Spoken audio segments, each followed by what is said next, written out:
दोस्तों स्वागत है आपका the United pole YouTube channel पे। इस चैनल पे हम लोग मैनचेस्टर यूनाइटेड के बारे में डेली डोज न्यूज का जो है वो लेके आते हैं आपके लिए। इसमें हम लोग ट्रांसफर की न्यूज हो गई या फिर यूनाइटेड की प्रीमियर लीग मैच का प्रीव्यू हो गया या फिर मैच का रिव्यू हो गया, प्रेस कॉन्फ्रेंस हो गई, जो भी टॉपिक न्यूज में है उसके रिगार्डिंग हम यहाँ पे डिस्कस करते हैं। तो आज हम डिस्कस करेंगे दो चीजों के बारे में। सबसे पहले इनियोस ने एक सॉफ्ट वार्निंग जो है वो इश्यू की है इरिक टेन हैग को लेके। जेमी जैक्सन का एक आर्टिकल आया है, ये एक रिपोर्टर है, उन्होंने ऐसा कहा है कि इनियोस ठीक है, हमने बैक किया है आपको टेन हैग, लेकिन अगर आप पिच के ऊपर रिजल्ट नहीं दिखाओगे तो क्या फायदा है आपको बैक करके। ठीक है, तो INEOS want to see results on the pitch. INEOS की ये सॉफ्ट वार्निंग उसको डिस्कस करेंगे। उसके बाद एंटनी और फिर कैसेमेरो के जो going out of Manchester United वाले रूमर्स है उसको स्ट्रक डाउन किया गया है जर्नलिस्ट के द्वारा। फेब्रिजियो रोमानो ने सिचुएशन क्लियर किया है अराउंड कैसेमेरो कि वो नहीं जाएंगे, एटलीस्ट जनवरी 2025 तक तो वो इसी क्लब में रहेंगे। ऐसा क्लैरिफिकेशन रिसेंटली अभी फेब्रिजियो ने दिया है कैसेमेरो के बारे में। तो let's get started with this issues.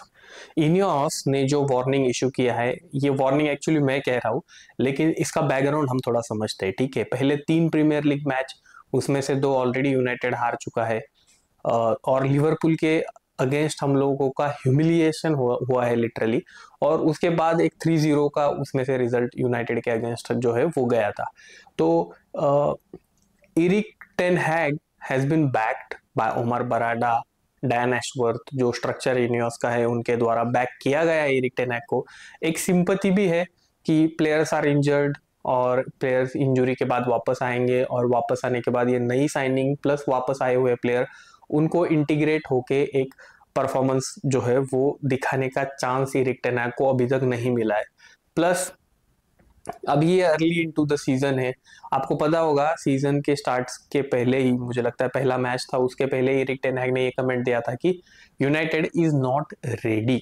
ठीक है, तो ये कमेंट अभी हिट हो सकता है ये 3 मैच को देखने के बाद, क्योंकि देखो तीनों के तीनों मैच में फिटनेस लेवल हो गया, केमिस्ट्री हो गया या फिर इंजरी हो गया, उस एंगल से हम लोग रेडी नहीं है, ऐसा मेरा कहना है। इरिक टेन हैग को हम बैक कर रहे हैं ऐसा मैसेज है इनियोस का, लेकिन हम लोग जिस टाइप का प्ले चाहते हैं फुटबॉल पिच के ऊपर, जिस टाइप का स्टाइल ऑफ प्ले चाहते हैं, उसी टाइप का स्टाइल ऑफ प्ले हमें देखने को मिलना चाहिए पिच के ऊपर, जब आप एक टीम जो है आपकी खुद की जो है, जो डिजायर्ड टीम है वो आपके पास होगी तब। ठीक है, तो वो एक इंपॉर्टेंट फैक्टर है। तो it is sort of soft warning for Erik ten Hag कि देखो टेन हैग भाई, आप ठीक है अभी तक प्लेयर्स नहीं थे, प्लेयर्स आएंगे, उगार्टे भी टीम में आएगा, न्यू साइनिंग आएगी, यूरो आएगा, लुक शो आएगा, तो ये प्लेयर्स आने के बाद आप कैसा खेल रहे हो पिच के ऊपर, उसके ऊपर हम आपको जज करेंगे। ठीक है, तो ऑल इन ऑल एक प्रकार की सॉफ्ट वार्निंग है, और मेरे हिसाब से ये सही भी है। देखो इरिक टेन हैग, ये तीसरा साल है उनका as a Manchester United manager, और कई लोगों का क्रिटिसिज्म ये है कि 3 साल बाद भी इरिक टेन हैग अपनी आयक्स वाली स्टाइल ऑफ प्ले जो है फुटबॉल वाला वो यहाँ पे नहीं रेप्लिकेट कर पाए। At the same time आर्ने slot आप देखो, उन्होंने 3-4 महीने ही हुए हैं और पूरा का पूरा नक्शा जो है लिवरपूल का अपने हिसाब से वो वहां पे चला रहे। ठीक है, तो लेकिन ये कंपैरिजन सुपरफिशियल है, इसमें डीपर शेड्स है एक्चुअली। इतना इजीली हम कंपेयर नहीं कर सकते लिवरपूल के आर्ने स्लॉट और एरिक टेन हैग को। ठीक है, तो हम लोगों को एक कॉशियस यहाँ पर अंडरस्टैंडिंग डेवलप करना पड़ेगा कि देखो एरिक टेन हैग सच में उनके पास जो प्लेयर्स अवेलेबल है वो उनकी स्टाइल ऑफ प्ले को रेप्लिकेट करने के लिए उतने ज्यादा परफेक्ट नहीं है। ठीक है, तो जब प्लेयर्स आएंगे तब क्या होता है उसके ऊपर इनियोस डिसाइड करेगा कि क्या करना है। ठीक है, तो ये वाली बात हो गई। उसके बाद कैसेमेरो लिवरपूल के बाद has been ripped apart by social media, journalist and all the TV pandits.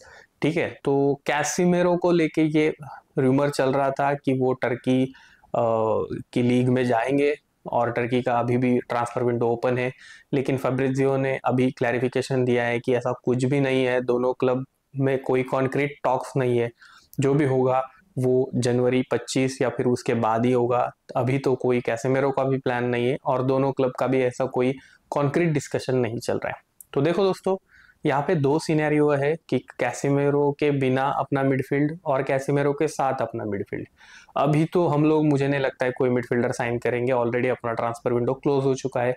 तो क्या कैसिमेरो को एक बैकअप ऑप्शन उगारटे के लिए या फिर मेनू के लिए हम लोग यूज कर सकते हैं? देखो, Casemiro is highly talented, experienced and decorated player, लेकिन उनका जो अभी फॉर्म चल रहा है वो उतना अच्छा है नहीं। लेकिन मेरे हिसाब से एक बैकअप ऑप्शन के लिए हम उनको यूज कर सकते हैं। कोई किसी गेम में 30 मिनट्स, 20 मिनट्स का कैमियो अगर वो खेल पाएंगे अच्छी तरीके से, तो he can be crucial in that aspect, ठीक है। तो वो वाली बात है। तो कैसिमेरो के साथ जनवरी तक, रादर देन बिना कैसिमेरो के, ये वाली जो पॉसिबिलिटी है ये ज्यादा फेवरेबल मुझे लगती है।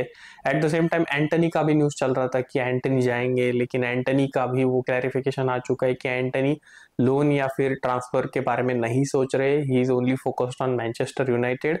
तो ये सारी चीजें हो गई दोस्तों। आज के लिए बस इतना ही। कल फिर मिलेंगे, डिस्कस करेंगे चीजों के बारे में। तब तक के लिए बाय बाय, टेक केयर।